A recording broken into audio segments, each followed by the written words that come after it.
మా హయాంలో ఒక్క పైసా కూడా ఎప్పుడైనా ఎక్కడైనా అధికంగా వసూలు చేసిన పరిస్థితులు ఎక్కడైనా ఉన్నాయా అని అడుగుతాం. మరి ఎవరి హయాంలో ఎవరి పాలసీ వల్ల లంచాలకు ఆస్కారం ఉంటుందో మీరే చెప్పండి అని అడుగుతా ఉన్నా. జగన్ ప్రభుత్వం ఉండగా ఇక్కడ 130 రూపాయలకి పెట్టుకునే క్వార్టర్ వైన్స్ లో దొరికే క్వార్టర్ వైన్స్ లో దొరికేది కాదు. 130 రూపాయలకి ఈ ఎక్కువ డబ్బులతో కొనుక్కుంటాం.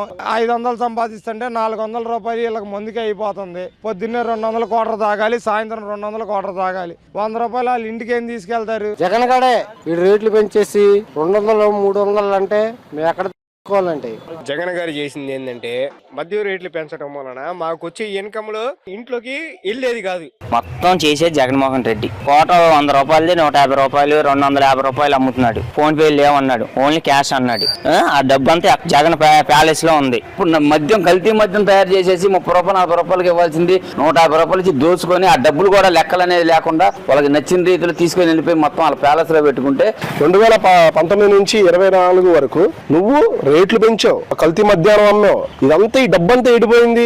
జనాలకి అనారోగ్య పాలైన కల్తీ మందు నమ్మి ఎంతో మంది ప్రాణాలు తీసిన వ్యక్తివి నువ్వు.